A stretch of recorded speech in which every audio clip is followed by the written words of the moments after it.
नमस्कार, मैं हूं श्री नारायण तिवारी और आप देख रहे हैं नेशनल न्यूज। जो आशंका थी वह सही दिखने लगी है। अफगानिस्तान से भारत में शरण लिए हुए लोग अब शरणार्थी नहीं, यहाँ हक मांगने की कोशिश करने लगे हैं। जो आज शरण ले रहे हैं, जो इस समय आ रहे हैं, उनकी बात नहीं कर रहा हूँ। जो 4 साल, 10 साल, 8 साल से रह रहे हैं, प्रताड़ना के चलते वहाँ से भारत आए थे, शरणार्थी कार्ड मिला था, अब वो हक मांग रहे हैं। अब वो चाह रहे हैं कि उनको नौकरी मिले, उनको व्यापार कारोबार करने का मौका मिले, उनके बच्चों को स्कूल कॉलेजों में एडमिशन मिले। यह उनका हक है, हक होना चाहिए। मुस्लिम शरणार्थी हैं वो उस तरह के शरणार्थी नहीं है जैसा कि प्रधानमंत्री नरेंद्र मोदी जी ने कानून बनाया, जिसके तहत भारत के पड़ोसी देशों के नागरिकों को, खास तौर से गैर मुस्लिम लोगों को यहाँ नागरिकता प्रदान करने का कानून बना है। उसके तहत उन्हें नागरिकता मिले। ये उस अफगानिस्तान उसमें शामिल है। अफगानिस्तान है, बांग्लादेश है, पाकिस्तान है।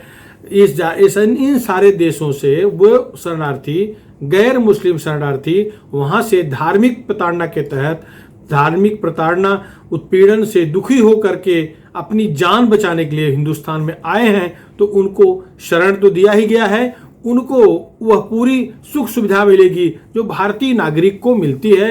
यह उनको संवैधानिक अधिकार मिल गया है। 30 साल से, 50 साल से ऐसे शरणार्थी लाखों की संख्या में हिंदुस्तान में रह रहे हैं। यह उनकी बात नहीं हो रही है, यह वहाँ के मुस्लिम शरणार्थियों की बात हो रही है, जो प्रताड़ना के तहत, जिन्हें मानवता के नाम पर शरण दी गई है।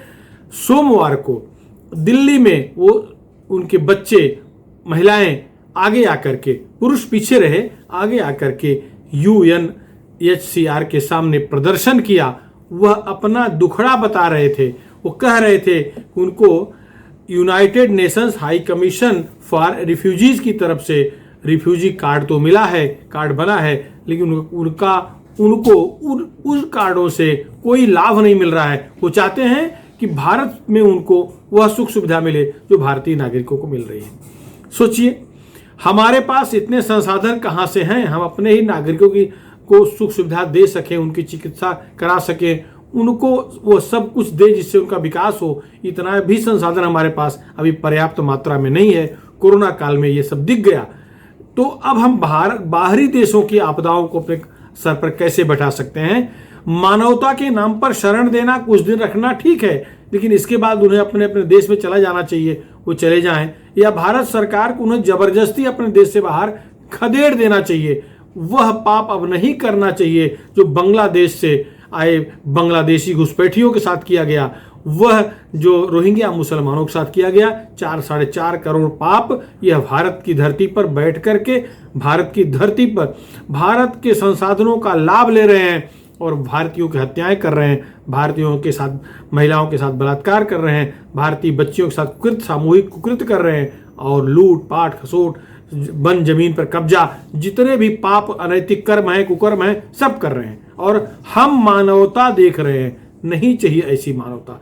बांग्लादेशियों को, रोहिंग्याओं को गांव की भाषा में लात मार के निकाल देना चाहिए। मैं गोली मारने की बात नहीं कर रहा हूँ, सेना गोली मार के निकाल दे, लेकिन नहीं रखना, क्योंकि हमारे पास जितने हैं बहुत हैं। उन्हें जितने, हमारी आबादी है 1 करोड़ 35 लाख, 135 करोड़ हमारी जो आबादी है, बहुत हमारे पास है। इनको ही सब सुविधाएं दे दें तो बहुत हो गया, और अलग का पाप हमें ढोने की आवश्यकता नहीं है। अब देखिए, अफगानिस्तान के लोग इस समय हमारे विमानों में जो भारतीय नागरिकों को लेने वहां जा रहे हैं, उनमें भर भर के आ रहे हैं। ठीक है, मानवता के नाम पर आज वहां उनके साथ अत्याचार, बर्बरता, कुकृत्य हो रहा है, नरसंहार हो रहा है, वो आ गए, ठीक है। लेकिन कल फिर यही एक बार आए हैं तो खड़े होने का मौका ढूंढेंगे, खड़े होने को मिल गया तो कुछ दिन बाद बैठने का मौका ढूंढेंगे, बैठने को मिल गया तो थोड़ा सा पैर फैलाने का मौका ढूंढेंगे, पैर फैलाने को मिल जाएगा तो पूरा लेटने का मौका ढूंढेंगे, इसके बाद करवट लेंगे, फिर हाथ पैर जहाँ तक जाएगा वहाँ तक अपना बोलेंगे। यही घुसपैठिए है पूरे विश्व में। जहाँ जहाँ मुस्लिम शरणार्थी गए हैं, मुस्लिम लोग जहाँ जहाँ शरण पाए हैं, उस देश की अब उनकी संस्कृति खत्म हो गई है। ये सब वहाँ पर कब्जा कर लिए हैं, ज़्यादा कुछ नहीं। अगर अफगानिस्तान के मुसलमान भाइयों पर अत्याचार हो रहा है तो पाकिस्तान उनको शरण क्यों नहीं दे रहा है, बांग्लादेश क्यों नहीं दे रहा है? 59 कंट्रीज हैं जो मुस्लिम कंट्रीज हैं, वो उनके अंदर मानवता क्यों नहीं आ रही है? वो मानवता के नाम पर उन्हें शरण क्यों नहीं दे रहे? सारा ठेका हिंदुस्तान ही लेगा? विश्व में अकेला एक देश है जहां हिंदू हैं, और तो कहीं हिंदू है बचे ही नहीं है। अब काजल लगाने भर के हिंदू नहीं बचे अन्य देशों में। पाकिस्तान में कभी 21% थे, बांग्लादेश में उतने ही हिंदू थे, आज कितने रह गए? 1%, आधे परसेंट रह, कहीं कुछ वो भी नहीं बचे। उनकी भी जो बचे हैं वो दलित भाई हैं, उनकी भी लड़कियों के साथ रोज बर्बरता हो रही है, अत्याचार हो रहा है, बलात्कार हो रहा है। तो ये सारे ठेके हम ही ले लेंगे?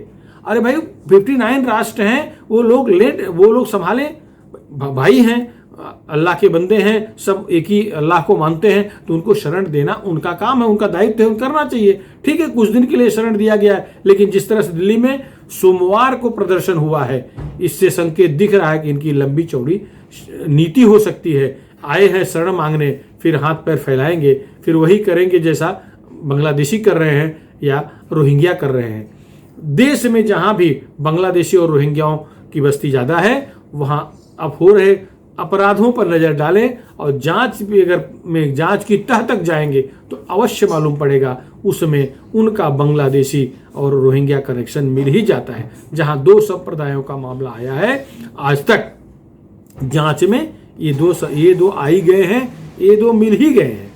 यही हाल कल अफगानिस्तान से आए शरणार्थियों के बारे में भी ऐसा ही कुछ हो सकता है। हमारी मानवता ठीक है, बहुत हो गया। 135 करोड़ हमारे भारतीय हैं, हिंदुस्तान के हैं, उसमें 25-30 करोड़ जो मुसलमान हमारे हिंदुस्तान में रह रहे हमारे हैं, उनको सुख सुविधा दे दें, उनको बच्चों को पढ़ा लें, उनको रोजी रोजगार दें, शिक्षा दें, बहुत हो गया, नहीं चाहिए। इससे अधिक बोझा भारत की धरती नहीं सह पाएगी। प्रधानमंत्री नरेंद्र मोदी और पूरी सरकार से जनता यही सच्चा उम्मीद कर रही है।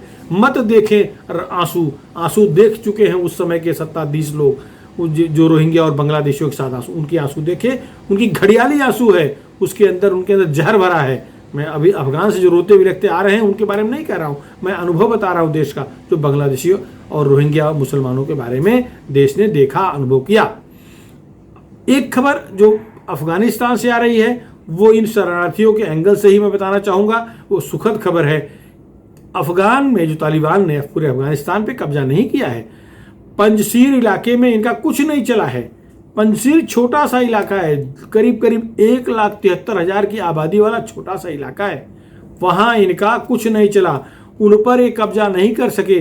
3,610 वर्ग किलोमीटर का मात्र इलाका है, लेकिन चारों तरफ से पहाड़ियों से एकदम घिरा हुआ है, कटोरा के आकार में है, नीचे बस्तियां हैं। वह अफगानी राज में भी, अफगान में जो अफगान सरकार चल रही थी, अर्थात अमेरिका की जो सरकार चल रही थी, उस राज्य में भी वह स्वतंत्र था। वह उस अमेरिका के तहत काम नहीं कर रहा था, उनका स्वतंत्र एक देश था। वो भले ही अफगानिस्तान का हिस्सा है, लेकिन स्वतंत्र रहा है। उनकी अपनी फौज है, उनकी अपनी सेना है, वो सब प्रशिक्षित लड़ाके हैं, प्रशिक्षित सेना है, उनके हेलीकॉप्टर भी हैं, उनके लड़ाकू विमान भी हैं, छोटे से छोटी मात्रा में है लेकिन है।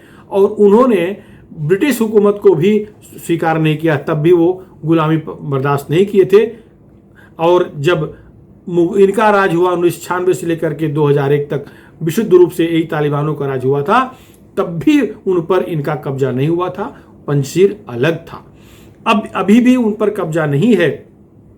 पंजशीर के बड़े नेता अहमद शाह मसूद के बेटे अहमद मसूद इस समय वो अपने देश कह लीजिए रक्षा में तत्पर है, भागे नहीं है। जैसे अफगान का राष्ट्रपति भाग गया, अफगानिस्तान का राष्ट्रपति पलायन कर गया, ऐसा वो नहीं, वो डटे हुए हैं और अपनी जनता के साथ जिएंगे और मरेंगे, ऐसी कसम खा के डटे हुए हैं। उनके कारण पास पड़ोस के 2-3 जिले और स्वतंत्र हो गए, उनके लोगों के मन में भी उत्साह जगा। जैसे पुल ए हिसार, देह सलाह और बानू जिले, ये जो जिन पर अफगानिस्तान के तालिबानों ने कब्जा कर लिया था, तालिबानियों ने कब्जा कर लिया था, ये भी आज़ाद हो गए। एक अच्छी खबर है। और तालिबानी पंजशीर को घेर करके चारों तरफ से विमान से हमला करना चाह रहे हैं या कुछ करना चाह रहे हैं, तो वो इसलिए संभव नहीं हो पा रहा है कि ऊंची पहाड़ियों के पीछे वो हैं और उन पहाड़ियों तक उनका पंजशीर के लड़ाकों का पहुंचना आसान है, जबकि बाहर से वहां पहुंचना असंभव है। जो रास्ते 3 हैं, वो तीनों रास्तों पर पंजशीर के प्रशिक्षित सैनिक सारे आयुध के साथ तैनात हैं और वहां से न कोई आ सक रहा है न जा सक रहा है। पंजशीर क्षेत्र में पर्याप्त मात्रा में जल है, पंजशीर क्षेत्र में पर्याप्त मात्रा में संसाधन है, लोग जी सकते हैं। कुछ महीने अगर उनका पूरे अन्य विश्व के अन्य क्षेत्रों से संपर्क टूट जाए तो भी उन्हें खाद्य सामग्री की कमी नहीं है।